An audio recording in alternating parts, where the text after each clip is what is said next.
Bom Dia Ministro.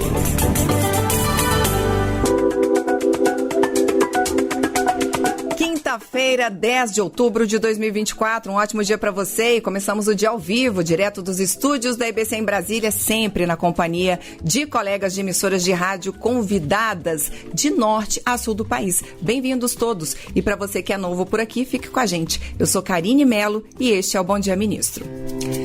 Essa é uma produção da Secretaria de Comunicação Social da Presidência da República em parceria com o Canal Gov, uma emissora da empresa Brasil de Comunicação.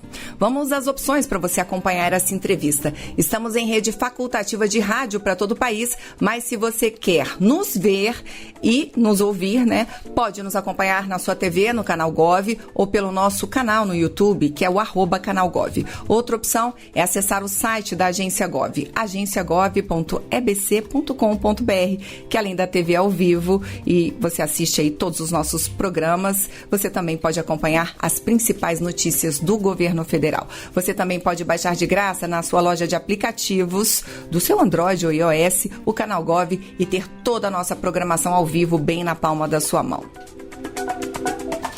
Ser dono do próprio negócio é sonho de muita gente, mas essa não é uma missão tão fácil. Mão de obra qualificada, crédito barato são apenas alguns desafios de quem se arrisca a abrir um negócio. O setor de serviços é o que mais emprega no Brasil e responde aí por 60% dos empregos gerados no país em 2024. Não é à toa que há uma pasta dedicada ao empreendedorismo, microempresas e empresas de pequeno porte, e sobre tudo isso a gente conversa com o comandante desse ministério, Márcio França. Obrigada pela presença mais uma vez. Bom dia, ministro. Bom dia, Karine. Prazer falar com vocês. Prazer é todo nosso. Queria começar já com novidades, A gente tem aí o programa Acredita, que foi lançado por medida provisória, que vai conceder crédito aí aos microempresários, e o programa vai ser sancionado essa semana, é isso, ministro?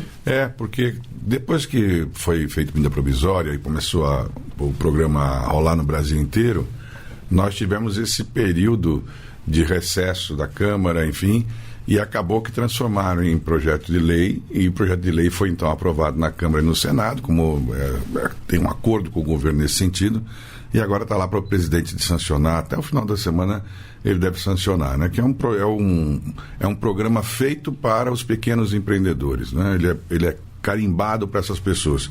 Primeiro, porque ele permite esse desenrola, que é uma maneira de você renegociar suas dívidas, e a gente já tinha feito vários, depois eu vou relatar aqui os números, os descontos acabam sendo assim na faixa de 90%, 95%. Então ficou bem denso, e aí muita gente aproveitou. E junto tem o programa Procred 360, que permite que quem fatura até R$360 mil pegue um empréstimo que tem uma carência e um juro bem menor do que um empréstimo normal. Então, basicamente é isso, que além do caso do Pronamp, que era o programa que existia anteriormente, no Pronamp não se podia fazer renegociação. Quando você atrasava uma vez ou duas, você depois tinha que deixar atrasar tudo e não tinha como pagar. E agora a gente fez um formato que também pode renegociar. Todo o objetivo do presidente é que a gente tenha isso que você disse no começo, que o pequeno se sinta acolhido, Esse pequeno que é o MEI, o simples. Para você ter uma noção, somando o MEI, que são 15 milhões de mês, mais 7 milhões e meio de simples, são 22 milhões e meio de empresas de CNPJ. Isso aí junto representa 99% do Brasil. Então, só tem 1% de empresa que é grande. O restante tudo é pequeno, E essas pessoas, às vezes, ficam exprimidas. Porque, você sabe, o grande, ele tem como se defender. Ele vem para Brasília, tem federação, tem confederação, tem acesso, conhece os ministros e tal. Por outro lado, quem está na base da pirâmide, lá no CadÚnico, o governo tem uma atenção especial porque tem o Bolsa Família. Aí você tem no miolo essas pessoas que muitas vezes, quando você fala para um dono de um barzinho, ele fatura, sei lá, R$50 mil por mês. Parece que ele é uma pessoa muito bem de vida, mas o líquido dele, o que fica para ele no bolso dele no final do mês é 3 mil e pouco. Ele não tem uma renda muito alta. Ele gira um dinheiro, ele gera emprego, mas ele não fica com uma renda muito alta. Então, qualquer probleminha que tenha, caiu um telhado, queimou uma geladeira, enfim, tem uma ação trabalhista, pronto, já quebrou, já dá problema, entendeu? Não tem de onde tirar. Aí o governo fez essa regra, e nessa regra tem uma coisa diferente que talvez as pessoas mais simples vão compreender. O quanto é difícil você conseguir alguém para ser seu fiador. Quando você quer, entendeu? É dor de cabeça, né? O pessoal fala, olha, mas eu não sou fiador nem da minha filha, porque todo mundo tem medo de ser fiador, né? Criou-se uma máxima nesse sentido. E nesse caso aí, o governo está dizendo o seguinte para todos os empreendedores que faturam até 360. O governo será o seu fiador. Sim. O governo vai afiançar para você e vai garantir, com esse fundo garantidor, o governo garante. E se você não pagar, o governo vai pagar. Ah, mas então eu posso não pagar? Pode, mas você vai ficar com o nome sujo de novo, entendeu? Então, a gente paga para o banco, quer dizer, o banco não tem risco. Entretanto, é evidente que a gente quer que a pessoa pague e depois pegue de novo. Para ela continuar tendo crédito. É isso mesmo. Que é o que muita gente, durante a pandemia, muita gente pegou o dinheiro do Pronamp, mas imagine que na época o Pronamp custava 4% de juros, mais a Selic. E a Selic, naquele comecinho da pandemia, estava 3%. Aí ela foi parar em 13%. Aí o sujeito pegou a 3 mais 4, 7, e foi parar em 17%. Aí o cara não conseguia. Tudo que ele trabalhava não era o suficiente para ele poder pagar esse juro, né? Sem contar Rio Grande do Sul, em catástrofes, essas coisas todas, né? Então, o Acredita é o primeiro programa voltado, né, para os pequenos. Foi o presidente que queria que tivesse uma coisa... Ele disse, eu quero me dedicar nesse mandato aos empreendedores, né? Pediu, encomendou que a gente fizesse o cartão do empreendedor, que é esse aqui, o cartão do MEI, que está disponível para todos os MEIs do Brasil, e esse programa. Agora, outras novidades virão na esteira dessa possibilidade aqui, né? Porque, além de tudo, Karine, fora esses 22 milhões e meio que nós estamos falando, tem outros 20 milhões de pessoas que também empreendem, mas esses são completamente informal. Eles não declaram nada, não falam nada, entendeu? Eles têm medo, eles acham que, ao declarar, eles têm que pagar imposto, entendeu? E a pessoa, então, fala, não, eu fujo do governo. Né? Aí ele foge do governo e o governo não consegue ajudá-lo. Então, como aconteceu com a agricultura, qual é a maneira que o governo pode ajudar essas pessoas? Pode ajudá-lo, é evidente, com a Previdência, enfim, mas principalmente com crédito. Nós temos, nesse programa aqui, por exemplo, um rapaz que é entregador de motocicleta, que hoje aluga sua moto por dia a 100, 150 reais por dia de locação. Ele consegue, com esse programa, comprar a mesma moto com 100 reais por mês que a gente financia. Entendeu? Então, em vez da moto ser alugada, passa a ser dele. É uma diferença grande. Em vez do carro ser alugado, o carro passa a ser dele. Quer dizer, é um programa que ajuda bastante as pessoas, né? Porque... ao contrário do que as pessoas imaginam, para o governo não é interessante o fato da arrecadação de imposto de renda, quer dizer, eles não têm padrão de arrecadação para pagar imposto de renda. Mas é muito importante que eles estejam dentro do sistema da Previdência. Porque, por exemplo, quando um menino de moto cai, em São Paulo, qualquer lugar, e toda hora alguém cai, né, se machuca e vai parar na rede do SUS. E o SUS, todo mundo está pagando. E se ele perder a perna ou se ele ficar com algum tipo de deficiência para sempre, a gente vai ter que colocá-lo num sistema de previdência.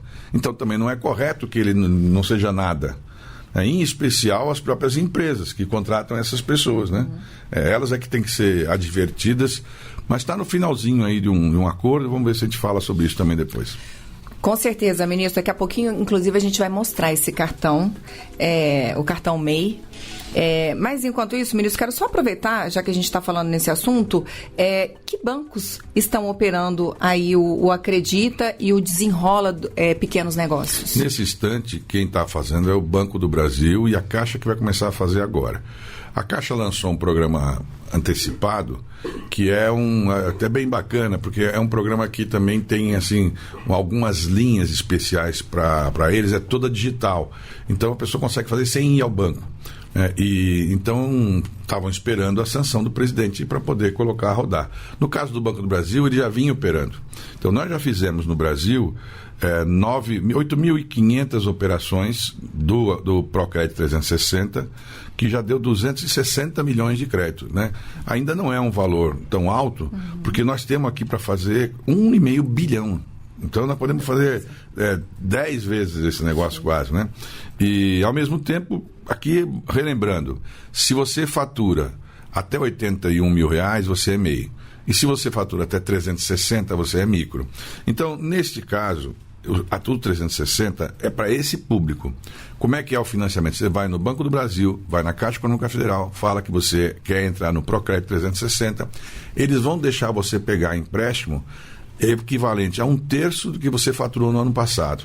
Então, se eu faturei R$80 mil no limite do MEI, eu posso levantar R$30 mil emprestados.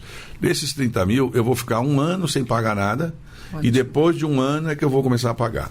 Agora, se a empresa for de uma mulher ou for gerenciada por uma mulher, aí pode emprestar até 50%, é mais. Então, nesse caso, pode emprestar até 40%. Né? E se for, por exemplo, uma empresa que fature R$300 mil, ela pode emprestar R$150 mil para a empresa dela. E isso não é uma pauta identitária, de gênero, enfim. É porque as mulheres são melhores pagadoras mesmo, entendeu? Elas são mais adimplentes. Tem a gente faz um quadro e as mulheres, geralmente mais organizadas, conseguem cumprir melhor os seus compromissos, sabe? Homem é meio desorganizado, né? Tá certo. Vamos começar a chamar as rádios aqui, ministro, vou começar a chamar meus colegas. Vamos começar então com a Rádio Nacional de Brasília e a gente fala também com a Rádio Nacional da Amazônia, Alto Solimões, Walter Lima. Bom dia para você. Olá, Karine. Bom dia para você. Muito bom dia também, ministro. Bem, ministro, muito sugestivo e determinante os nomes dos programas Desenrola, que permite a renegociação de dívidas, e o Acredita, que cria linhas de crédito voltados para as micro e pequenas empresas. Mas para que essas MEIs não voltem a mergulhar numa ciranda de endividamento, pergunto ao senhor, existe algum programa fundamentado na educação financeira que tenha por objetivo tornar a gestão desse setor mais equilibrado? Olá, bom dia então, Walter, bom dia aos amigos aqui de Brasília. Só para lembrar aqui, no caso de Brasília, né, porque eu separei aqui foram feitos 2.000 contratos de renegociação, de desenrola em Brasília, na capital, que já foram negociados R$87 milhões que foram desenrolados. E você tem razão, a gente não quer também que a pessoa pegue o recurso e depois caia de novo em outro problema, não é? Então, o que está sendo programado? Com esse cartão do banco do CAD1, do MEI, aqui, o cartão vai permitir a pessoa ter acesso ao nosso portal. Com o nosso portal, nós vamos fornecer para essas pessoas as educações financeiras, ou a contabilidade, e conforme ele vai fazendo os cursos, para você ter uma noção, Walter, ele vai ganhando uma espécie de estrelinha, um rating de avaliação, e aí quanto mais estrelinha ele tiver, eu consigo fazer o juro dele ficar mais barato, entendeu? Então, o objetivo da gente é que todo o MEI possa ter um cartão e possa, com o cartão, acessar também os cursos gratuitos que o Ministério, junto com o SEBRAE e outras instituições, vai fazer para cada um deles. Porque a gente quer que a pessoa não só tenha a vontade de empreender, mas que ela tenha também as condições de poder saber empreender, porque é muito comum. Uma pessoa, às vezes, é muito boa para fazer, sei lá, para cozinhar. E ela faz bolo maravilhoso. Aí ela faz bolo, ela sabe fazer e tal. Só que ela sabe fazer bolo, mas ela não sabe vender, ela não tem dificuldade, não sabe aonde, não sabe como. Então, a gente dá para ela a orientação necessária para ela fazer esse passo seguinte também. Bom dia, ministro. Recebe hoje o ministro do Empreendedorismo, da Microempresa e da Empresa de Pequeno Porte, Márcio França. Ministro, vamos a Belém do Pará, Rádio Cultura. Marcelo Alencar, ótimo dia para você. Bom dia para você, bom dia para todos os colegas das rádios espalhadas pelo Brasil. Eu sou o Marcelo Alencar, sou jornalista, coordenador de jornalismo da Rádio Cultura FM 93,7 de Belém do Pará. A cidade, ministro Márcio França, aonde vai acontecer exatamente a COP30, que vai dar oportunidade da gente falar da natureza, do meio ambiente para todo o planeta Terra. Ministro, é uma satisfação, é uma honra participar desse programa e poder falar com o senhor. Aqui em Belém, na capital paraense, nós temos milhares de microempreendedores de empreendedores, de pessoas batalhadoras que buscam na sobrevivência, no seu sustento, o empreendedorismo, principalmente os MEIs. Então eu pergunto, o Pará, ele possui grande riqueza natural, mas é uma riqueza imensa, enorme, e principalmente uma diversidade cultural. São segmentos que oportunizam, né, o trabalho dos microempreendedores. Quais as principais iniciativas do Ministério relacionado para fomentar o empreendedorismo sustentável na nossa região? Olha, queria cumprimentar o Marcelo e todo mundo aí de Belém, no Pará. Dizer que aí em Belém a gente já fez até agora 2.300 negócios, né, no caso do Desenrola, portanto 2.300 empresas que reabriram no Pará e que usaram 88 milhões de reais da gente para poder fazer esse Desenrola. Você tem razão, o Pará está vivendo um momento super especial, porque é um ano de expectativa, né? Agora o relógio está contando de trás para frente, que é preparar a cidade, preparar a hotelaria, a hospedaria que der, o que for possível, mais toda a infraestrutura da cidade. Mas o governador é competente, tem dado jeito aí na história. E agora, daqui, só para você saber, daqui a um mês e pouco, vai começar a COP29, que vai ser em Baku, no Cazaquistão. E o presidente Lula vai lá e eu também... Azerbaijão. E aí o presidente Lula vai lá, eu também irei. E o tema que nos coube, um dia de apresentação, é exatamente sobre empreendedorismo com viés ambiental. Então nós vamos lá para falar sobre isso, sobre essa coisa do viés ambiental do empreendedorismo. Exemplificando, né, para as pessoas entenderem. São pessoas que conseguem fazer o seu empreendimento a partir de reciclagens, a partir de coisas naturais, muito artesanato, que no país tem bastante. Muita gente que... Isso tem uma atração especial porque está ligado ao Brasil. O Brasil é associado no mundo a um país de preservação. Então, quando você vende os produtos brasileiros em outros lugares, muita gente olha, puxa, do Brasil, a sensação que vem tudo da selva. Sim. Né? Nem tudo vem da selva, mas muita coisa vem da selva e o Pará tem muita riqueza.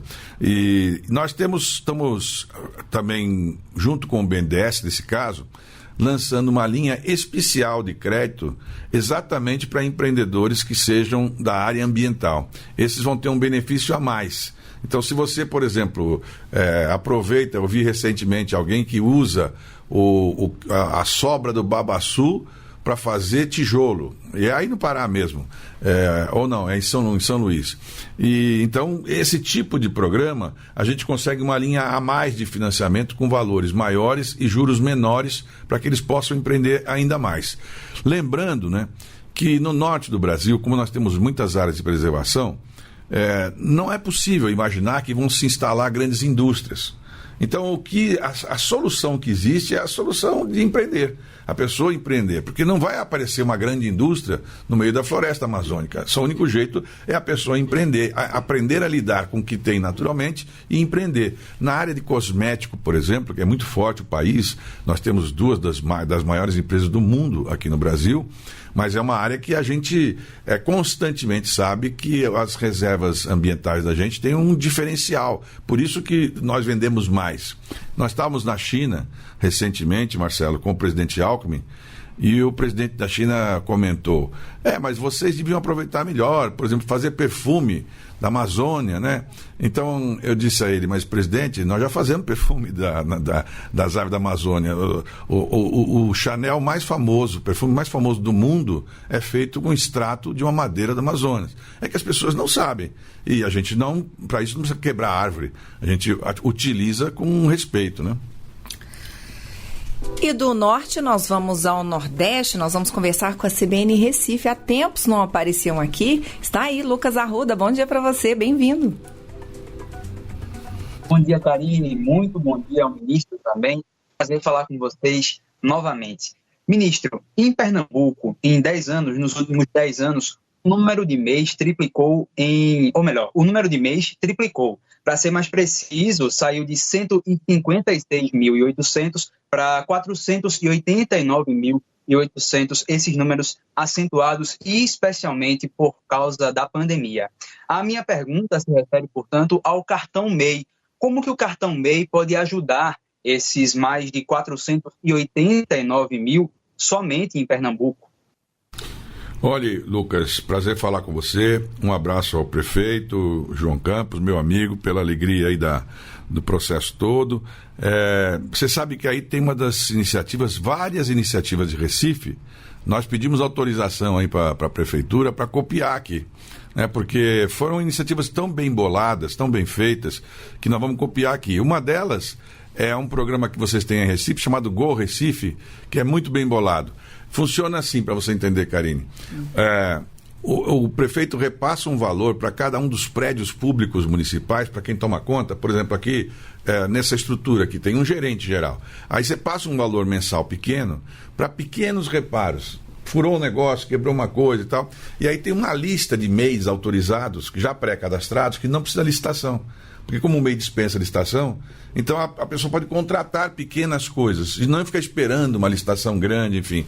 Isso acabou virando um sucesso, porque muita gente acabou arrumando novos serviços. E além de tudo, você quando fala assim, por exemplo, olha, eu presto serviço para a prefeitura, então dá para você um status de alguém que tem mais condição. No caso do cartão, como ele disse, hoje o cartão está disponível no Banco do Brasil. Quem for ao Banco do Brasil e falar, olha, eu sou um MEI, quero o meu cartão, eles vão providenciar um cartão para você. O Banco do Brasil já tem 1.100.000 pessoas que já são clientes deles e têm o cartão, ou que vão receber o cartão. Mas é aberto a qualquer um pode ir lá e falar, eu quero só o cartão. Ele é gratuito, não se paga nada por ele, e ele dá o acesso aqui no QR Code, dá acesso aqui no chip a essas coisas que estão dentro dos nossos programas. E aquelas outras que nós vamos fazer, como por exemplo esse do Gol, que é a possibilidade do MEI ter, por exemplo, imagine se a gente faz agências do INSS do Brasil todo, poderem contratar os MEIs, e os MEIs estão pré-cadastrados. Então, quando você digita, por exemplo, estou numa agência aqui em Santo Antônio do Egito, aí no Pernambuco, e aí eu digito ali na agência, já aparecem os MEIs que estão próximos. Qual é o serralheiro, quem é o encanador, quem é o eletricista que está próximo de mim. E o diretor lá, quem estiver tomando conta da unidade, requisita, porque dispensa a licitação. Então é muito importante. O pernambucano tem muita aptidão, por exemplo, há uma região, Caruaru, a região de Santa Cruz do Capibaribe, que tem assim milhares de pessoas que trabalham com confecção, com moda, modinha que chama, né? Jeans em Turitama, que é uma outra coisa, a capital do jeans do Brasil. Só em Santa Cruz do Capibaribe tem um único shopping lá, uma espécie de um centro de vendas, né? Que tem 18 mil boxes de venda. 18 mil por dia. Você vai lá, assim, uma multidão. A cidade é 100% de emprego, pleno emprego. Em todas as casas existem uma máquina de costura e todo mundo trabalha porque eles chamam de facção. Um cara pega o tecido e deixa na sua casa, você corta, depois tira daqui e leva lá. Aí ele faz o botão, aí põe no outro, faz a gola, aí põe no outro, e depois no final o cara pega a roupa pronta e essa roupa é vendida.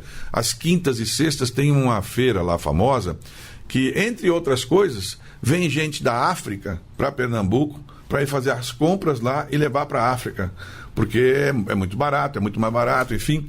Agora, essas pessoas, muitas delas trabalham na total informalidade. E a gente então quer fazer com eles o quê? Olha, vamos formalizar. Formalizar para quê? Por exemplo, no caso de Santa Cruz do Capibaribe, qual foi a ideia do João Campos aí, enfim, de ajudar? A gente, quem sabe, com as pessoas fazendo isso, a gente colocar, por exemplo, placa de energia solar em todas as casas, para que a energia que eles consomem na máquina de costura possa ficar sendo feita pelo sol, porque ali tem um sol de um por habitante na cidade, né? Então, você põe energia solar e, evidentemente, a conta vai cair e ele vai ter lucro a mais. Quando? Financiado pelo próprio governo federal. Já estou achando que o ministro Márcio França, quando aposentar, vai morar lá em Pernambuco, hein, ministro? Você sabe que quando o Eduardo Campos era vivo, a gente brincava que as duas capitanias no Brasil, não sei se você se lembra, uma pergunta de vestibular, as duas que prosperaram eram São Vicente e Pernambuco. Como eu sou de São Vicente, a minha próxima agora é Pernambuco mesmo, né? Então... Tá certo. Ministro, vamos ao Rio Grande do Sul agora, vamos a Passo Fundo, Rádio Planalto News. Christian Queiroz, bom dia para você. Bom dia, ministro. É um prazer poder estar participando desse programa nesta manhã. Gostaria que o senhor falasse um pouquinho sobre as ações que foram feitas, né, para auxiliar os MEIs que foram atingidos nas regiões afetadas pelas enchentes aqui no Rio Grande do Sul, lá no mês de maio. E aqui em Passo Fundo nós estamos numa região onde não foi alagado. Nós, felizmente, não tivemos enchentes, mas economicamente o município também é afetado por conta de tudo que aconteceu aqui no Rio Grande do Sul. Como que o governo e como que o Ministério olha para esses pequenos empreendedores de fora, né? Também do Rio Grande do Sul, das regiões próximas, mas que não foram diretamente afetadas pelas enchentes. Muito obrigado. Obrigado, Christian, pela pergunta, aos amigos aí de Passo Fundo, os gaúchos, todos, nossa absoluta solidariedade aí com tudo que aconteceu, ao ministro Pimenta, cumprimentar pelas ações. Eu vou dar um número que eu acho que foi o número que o presidente da República quase caiu da cadeira quando ele ouviu. No Rio Grande do Sul, especialmente ali no Vale do Taquari e na Grande Porto Alegre, fecharam 38 mil empresas, fecharam. Porque, por exemplo, Mercadão de Porto Alegre, a água subiu e aí a geladeira foi embora, o estoque foi embora, o que tinha de roupa perdeu-se. Então, 38 mil empresas fecharam.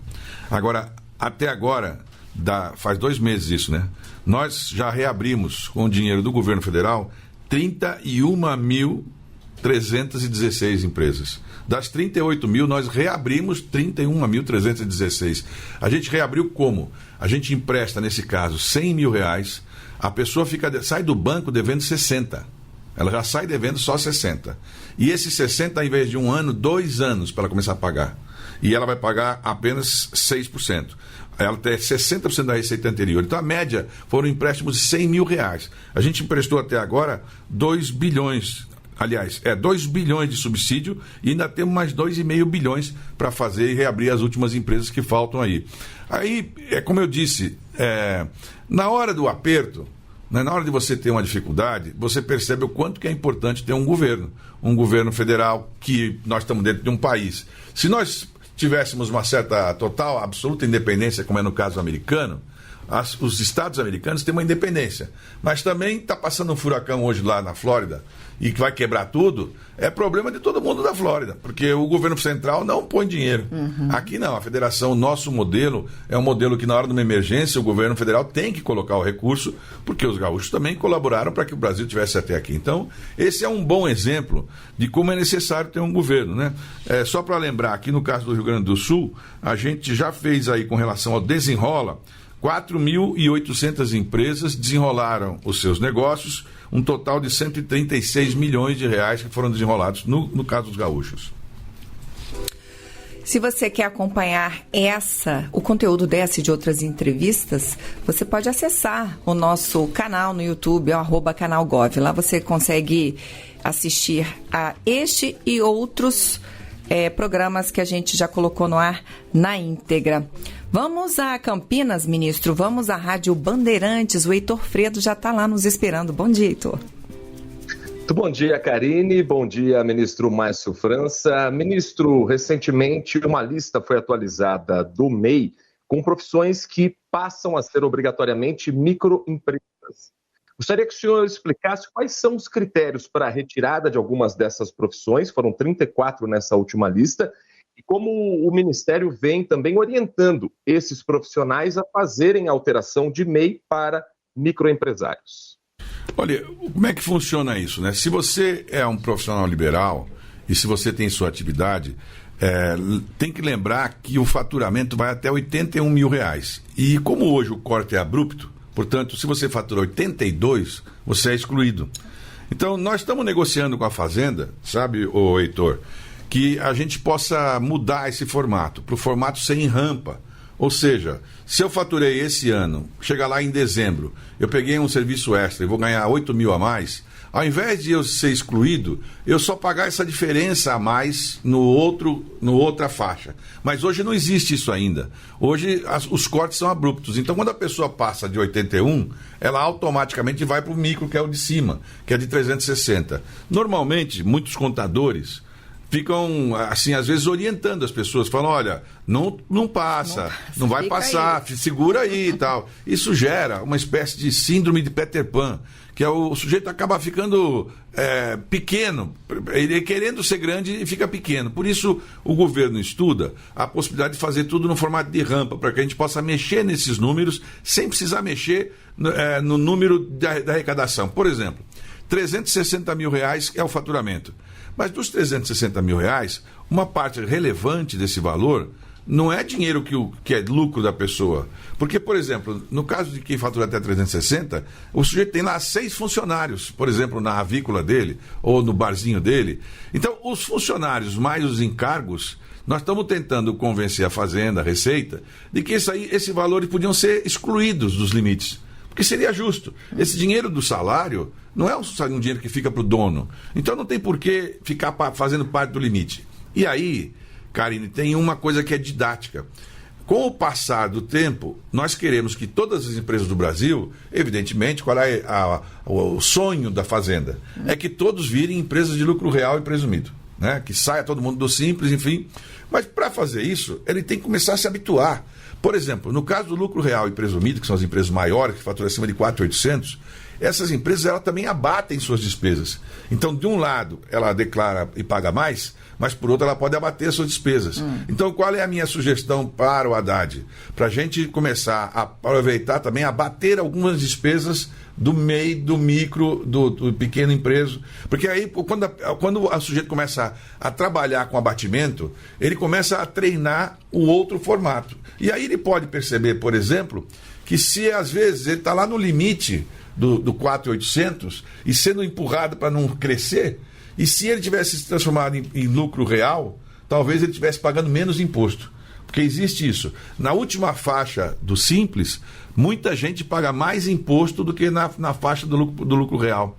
Porque como ele não pode abater as suas despesas, entendeu? Ele tem lá um valor fixo. E aí, muita gente acaba sendo orientado o seguinte, olha, faz o seguinte, quando chegar no limite, monta 2 simples, monta 3 simples, monta 4 simples, monta 4 simples em 2 meses. Então você vira dono de uma colmeia de pequenas empresas, né? E aí aquela é uma coisa torta, que a pessoa se sente, ela sabe que não está certo, né? E com a reforma tributária, possivelmente tudo isso vai desaparecer. Porque como vai ter um sistema que chama cashback, que vai devolver para as pessoas parte das suas compras, não vai ser possível mais fazer isso. E a gente não quer prejudicar ninguém, a gente quer orientar as pessoas a irem caminhando. Por isso, a necessidade, né, de que a gente possa fazer alterações no Simples e também no MEI, inclusive nesses limites que estão congelados, esses limites estão há 10 anos no mesmo valor. Então é evidente que em 10 anos não é possível que a pessoa tenha a mesma arrecadação. Então ela tinha quebrado, né? E aí começam os truques. E a gente não quer que ninguém faça truque. Nós queremos no Brasil que as pessoas se regularizem e que tenham acesso a esses financiamentos que eu estou falando aqui agora. Ministro, quero aproveitar que o senhor está falando nisso e perguntar algumas propostas no Congresso Nacional, aliás, centenas, né? Nessa área de microempresas. E uma delas, ou várias delas, né? Porque eu acredito que tenham várias propostas nesse sentido, que é aumentar a receita do MEI, né? Desses 81 para 100 e poucos mil. Eu queria ouvir a sua opinião a respeito disso, se isso é viável, porque é isso que o senhor falou, né? Fica 81, aí abro outro.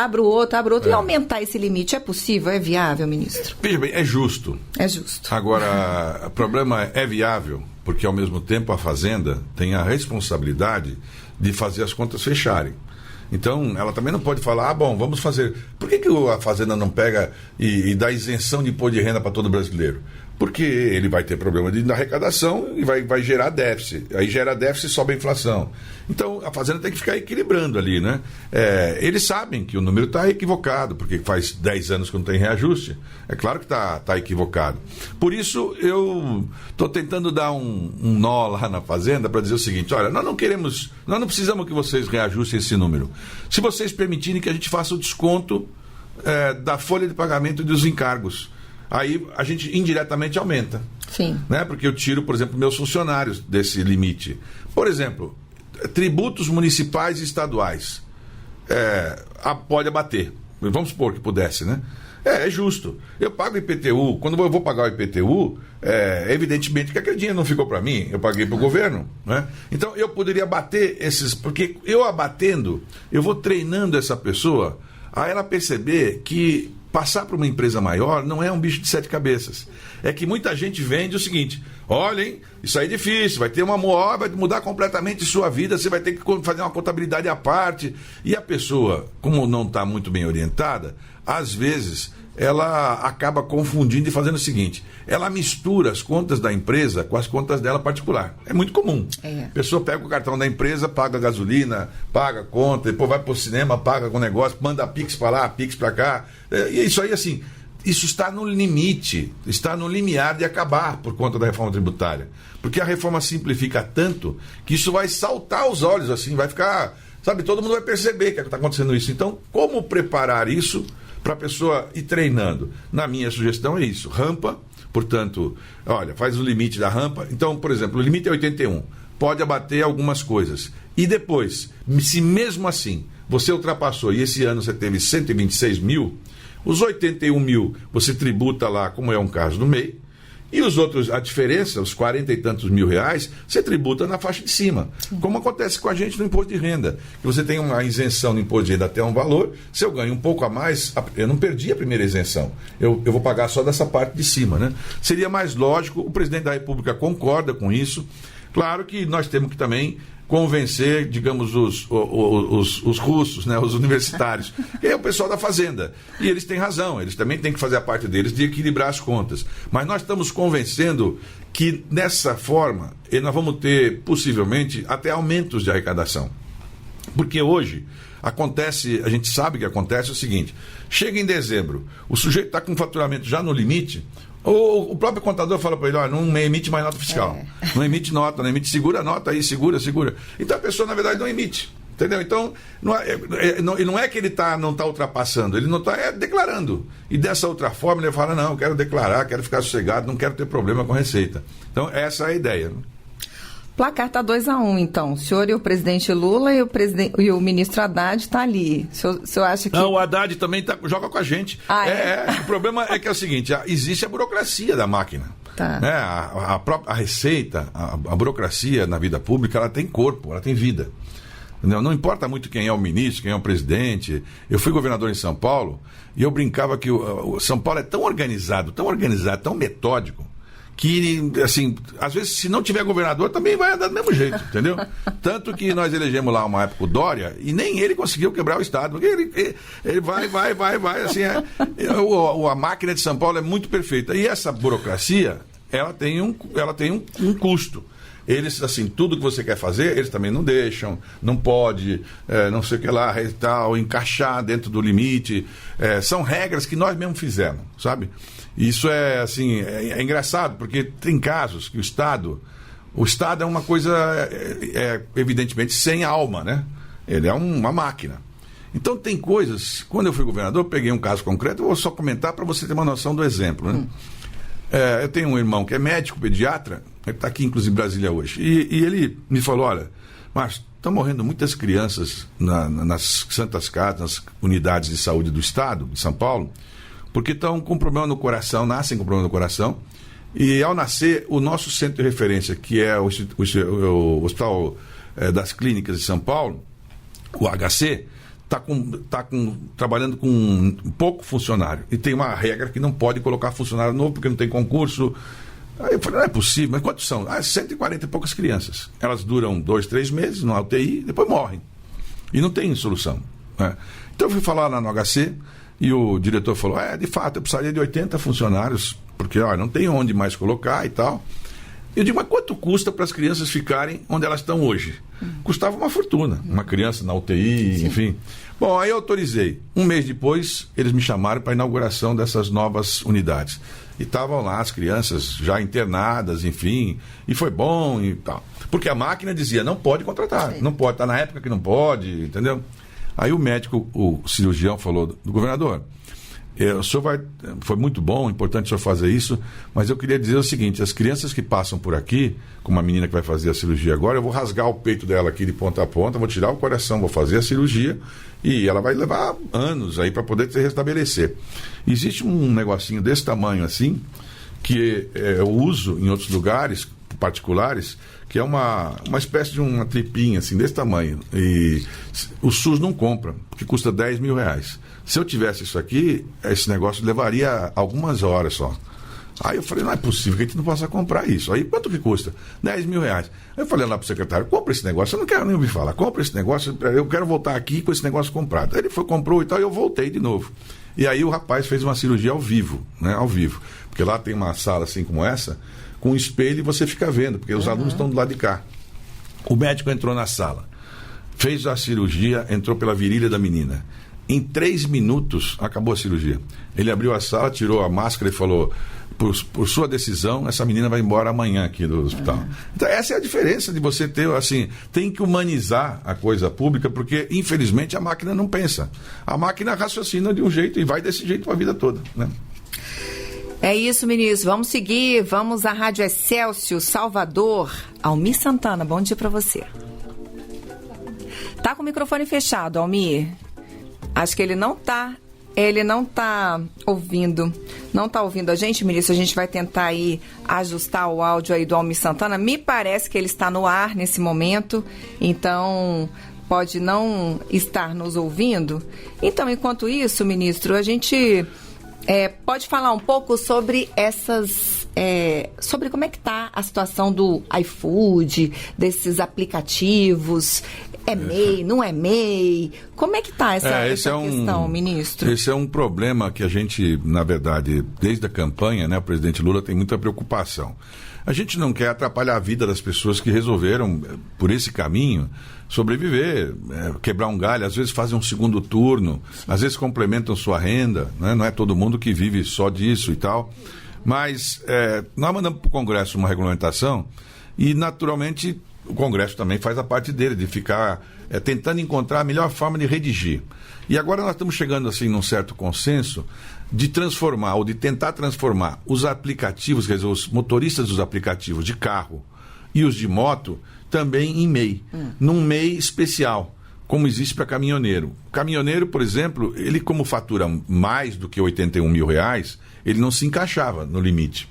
Então, se ele for um aplicativo que fature, por exemplo, R$4, R$5 mil por mês, então vai dar mais do que o limite, a gente criava um MEI específico para essa pessoa e parece que pelo menos assim, a categoria toda está concordando, as próprias empresas concordaram. Eu tive na iFood recentemente, com a direção deles, eles têm 300 e poucos mil rapazes entregando moto. 300 e poucos mil. Então eu falei para eles, recolhe, faz o MEI. Aí o rapaz falou, né, o presidente, não, mas os meninos não querem ser MEI. Eu falei, mas não importa se eles querem ser ou não, você recolhe, você dá para eles o MEI, você exige que só seja MEI e você faz o recolhimento. E você ponha isso aí no preço da entrega. Ele falou, mas quanto vai dar? Eu falei, R$70. Aí nós dividimos. Sabe quanto vai dar a mais? Em cada entrega no Brasil vai dar 1/3 de 1 centavo. Nossa. 1/3 de 1 centavo e todos os meninos vão ser MEI. Quer dizer, sinceramente, não é possível que alguém venha reclamar. Que o menino está de moto lá, mas ele tem a Previdência. Se ele ficar doente, ele tem uma garantia do tempo que ele não está na Previdência. Aí eles mesmo falam, então, acho que nós vamos para esse caminho, né? De criar um MEI. Agora, nós queremos que a Fazenda nos dê uma brecha aí de limite, porque pode ser que ela diga, não, mas todo mundo vai ser MEI e aposentadoria. Depois podemos fazer com faixas, igual o MEI caminhoneiro, um MEI a mais, né? Um pouco a mais.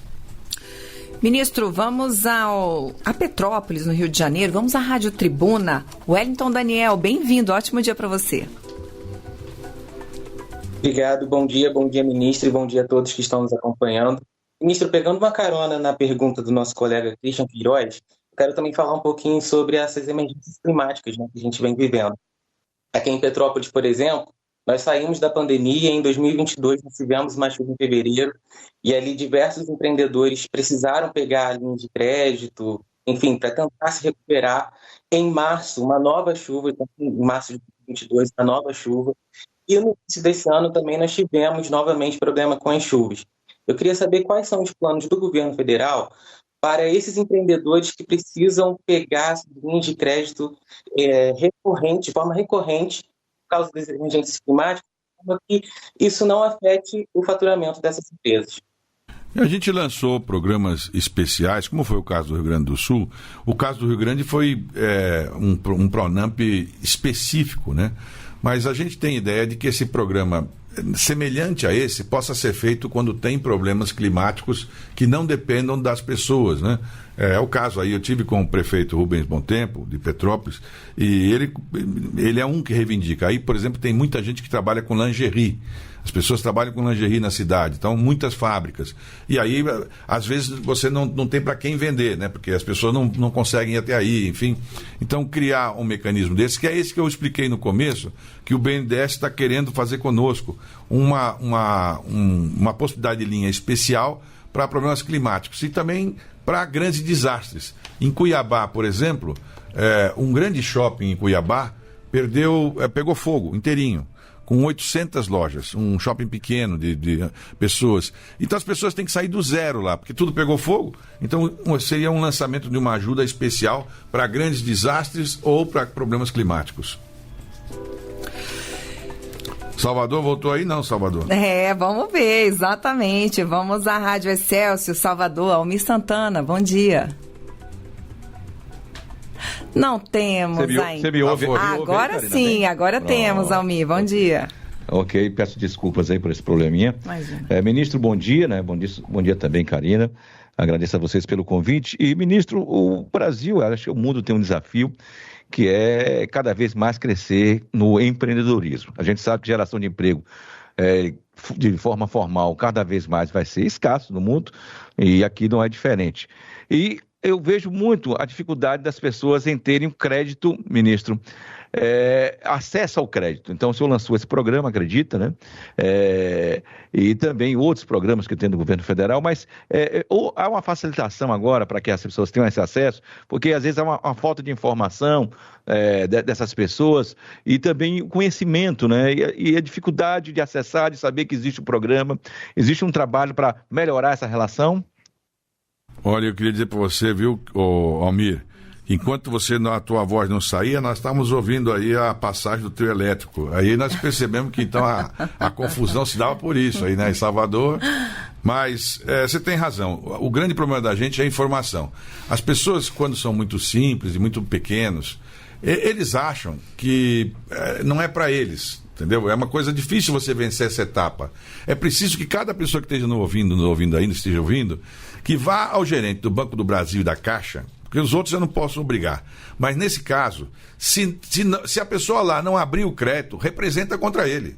Representa contra ele. Pode comunicar a gente que a gente vai representar. Porque o que acontece, sai o comando daqui nacional para que o dinheiro seja emprestado, mas muitas vezes o gerente fala, eu não quero, é muito pequeno, eu quero cuidar dos grandes, né? Então eles não querem emprestar e a gente então está falando, olha, tem que emprestar. Esse dinheiro do Procred é só para quem fatura até R$360 mil. Então, é um dinheiro que o governo é o garantidor. A gente sabe da dificuldade. Ontem, à noite, por coincidência, eu estava perguntando para uma pessoa, ela falou, Márcio, eu fui, minha filha tem um restaurante e ela foi lá buscar esse negócio, o gerente falou para ela que conseguiu um preço excelente de 5% de juro ao mês. Eu falei, não é preço excelente nenhum. Ele está errado. Ele tem que fornecer a 5% de juro ao ano e com a mais a Selic.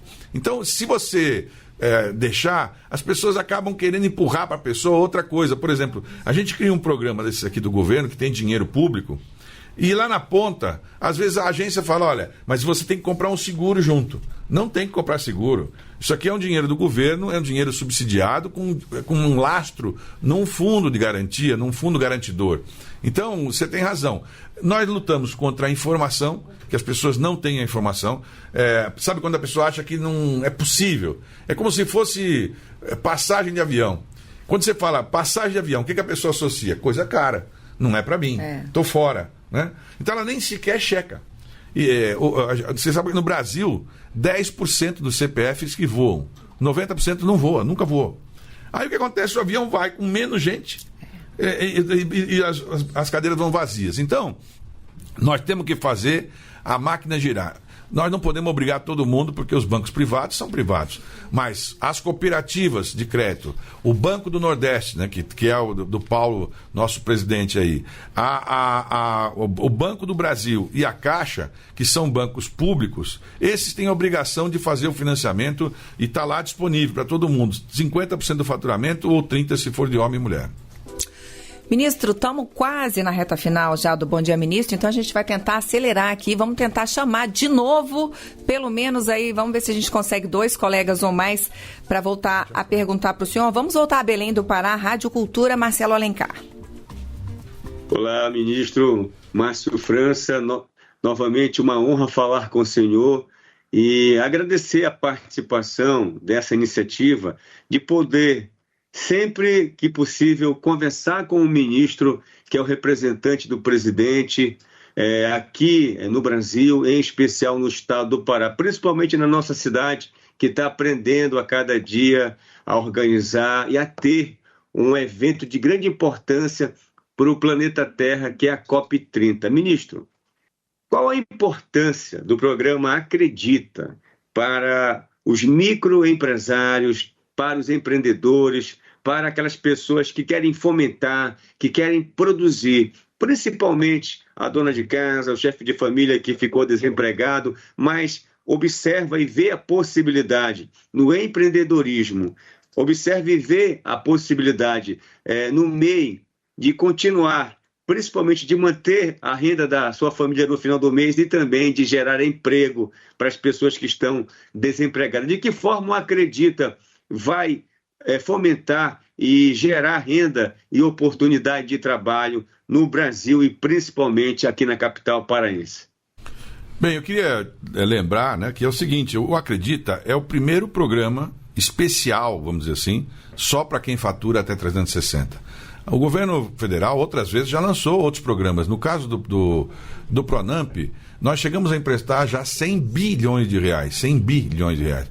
Mas aí é aquilo que eu lhe falo.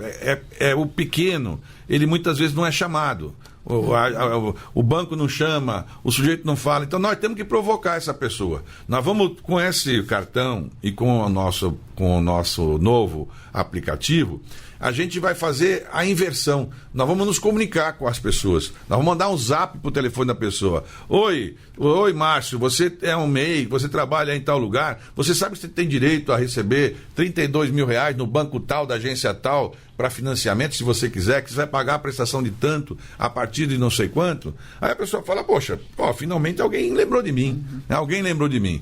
As pessoas que são pequenos empreendedores, eles veem o governo como alguém que eles falam, é melhor não falar nada porque é do governo, porque eu já não estou declarando tudo, então eu quero ficar aqui meio escondido, né? E ficando escondido, eu não consigo falar com ele, eu não consigo ter acesso a ele. Quando a gente fala hoje no Brasil da grande revolução do agro, o agro que é pop, o agro que é tudo, o agro que é Ford Ranger, não sei o que lá, DEC. O agro se tornou isso porque tem grandes empresas. Mas o que a gente come do agro, o dia a dia, tomate, alface, pequenas coisas e tal, tudo isso é feito pelo Pronaf. É um programa do governo federal que empresta também com juros subsidiado. Foi isso que fez as pessoas se regularizarem. Então o menino pega o dinheiro hoje, coloca lá na plantação dele, no final do ano ele colhe, o que ele colhe ele vende, devolve o dinheiro do governo e pega de novo o dinheiro. Então, precisa ter isso para a pessoa urbana, para o empreendedor urbano. Você falou no início do programa, do CAGED desse ano e do ano passado, 65% dos empregos do Brasil foram gerados por esse grupo de pessoas aqui. Então, esses são os principais empregadores do Brasil. Tem uma padaria em São Paulo, tem 500 funcionários numa padaria. É mais funcionário do que muita indústria por aí. Sem dúvida. É isso, é o Pronaf que é pop, né? É isso mesmo. Tá certo. Dá tempo ainda, vamos correr aqui, ministro. Vamos chamar de novo o Heitor Fredo, Campinas, Rádio Bandeirantes. Ministro, a micro, a pequena empresa, elas estão muito ligadas à economia local. E nós estamos passando por um período de eleições municipais. Qual o senhor entende que é o papel dos novos prefeitos para não deixarem projetos que já estão em andamento parados, e o Ministério tem acompanhado possíveis mudanças nessas parcerias que já são firmadas com prefeituras? Temos sim, inclusive aí no caso de Campinas, nós fizemos agora recentemente uma grande feira junto com a prefeitura para empreendedores e eu já liguei para o prefeito para cumprimentar pela reeleição, ao Vandão, ao vice-prefeito e disse a ele que a gente quer fazer de novo agora no mês de janeiro possivelmente uma outra feira especial com os pequenos empreendedores, porque nós vamos preparar agora as pessoas para uma novidade que é começar a tentar ajudá-los a exportar. Nós temos uma agência chamada Apex do governo que orienta as pessoas a como exportar. Veja o número só para você entender, ô Heitor. No Brasil, 99% das empresas são pequenas. E essas todas exportam só 1%. E 99% do que é exportado por 1% das empresas grandes. Então, nós somos a China. Eu e o presidente Alckmin. Lá é o seguinte, 65% das empresas são pequenas, mas as exportações são 65% das pequenas. Então, fazer o pequeno exportar é a outra tarefa. Explicar para ele como é que pode ser feito isso, como é que ele é orientado a empacotar, a fechar. Falamos agora há pouco lá de Pernambuco. Eu tive em Caruaru, fui num lugar, numa única região lá, que tem 1.200 artesãos. 1.200 artesãos. Mas eles não conseguem, porque eles falaram, Márcio, nós não sabemos como encaixotar. Colocar, quebra.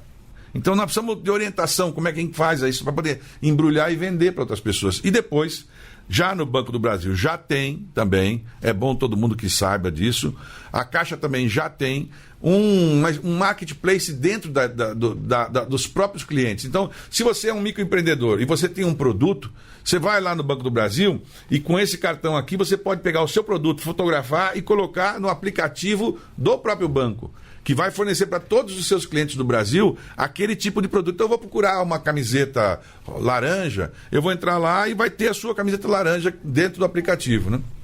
O senhor mencionou a Apex na semana passada, o senhor esteve com o vice-presidente da República, Geraldo Alckmin, falando justamente de uma ferramenta da Apex para ajudar aí essas exportações brasileiras. BX, é isso?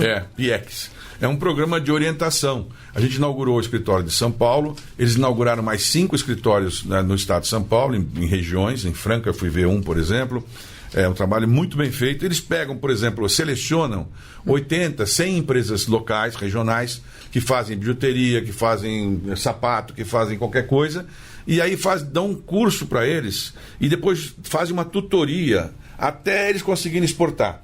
E uma das moças que estava lá, que faz, por exemplo, ela faz coisas para mesa, para guardanapos, porta-guardanapos, mesa-postas, isso.